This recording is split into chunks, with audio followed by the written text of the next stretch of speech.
Nous, chez Brousseau, la société a été créée en 1938, donc on est parti du tricotage classique. Après, on a eu du rectiligne pour arriver avec du circulaire.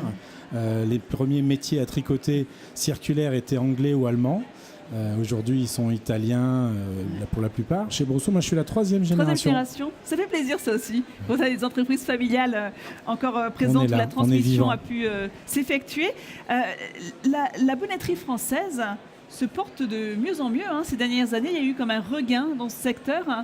Oui, on est une petite dizaine aujourd'hui à rester au niveau du tricotage. Et c'est vrai que contrairement à certains pans dans la partie confection qui ont complètement disparu, dans la chaussette, on emploie encore beaucoup de monde, on a beaucoup de machines. Et il y a un vrai renouveau avec toutes ces nouvelles marques qui arrivent aujourd'hui sur le marché, Archiduchesse, aussi français, Opal, ainsi de suite. Il y a beaucoup de marques qui sont hyper dynamiques et ça nous a réveillés, ça nous a donné un coup de jeune à nous, des vieilles boîtes.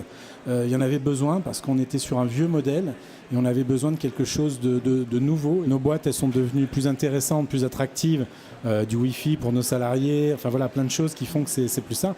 Et on a surtout beaucoup réinvesti. Donc à partir du moment où on réinvestit, ça modernise des boîtes.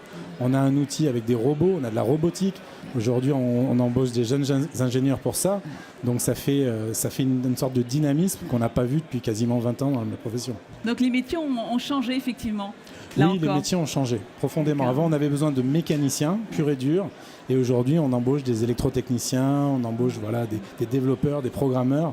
Donc ça peut paraître surprenant, mais c'est comme ça. 25% de la production française est aujourd'hui encore répertoriée dans l'Aube. C'est vrai qu'il y a la bonneterie troyenne et auboise qui sont vraiment les deux. C'est la région qui est vraiment spécialisée dans ce domaine-là. C'est le deuxième employeur industriel du département de l'Aube aussi. Donc ça montre vraiment à quel point ce secteur est de nouveau en expansion. Donc ça fait beaucoup de bien. Alors justement, dans une interview qui va paraître bientôt dans le nouveau magazine du Produire en France, Francis Perrin de la Manufacture Perrin déclarait que si eux ils ont tenu, s'ils ont résisté, c'est parce qu'ils n'ont jamais travaillé avec la grande distribution, avec l'industrie. Est-ce que vous êtes d'accord avec ça? Oui, je suis entièrement d'accord, puisqu'aujourd'hui, Perrin est un de mes confrères, mais ça reste une des plus belles boîtes de la profession. Et je pense que c'est lié justement au fait qu'ils n'aient jamais décidé d'aller en grande distribution, de conserver leur réseau boutique et leur réseau marque et leur marque propre aujourd'hui. Donc c'est très intéressant. Et on voit que c'est une boîte qui se porte bien, qui est en train de se transmettre, un petit peu comme nous, troisième génération arrive.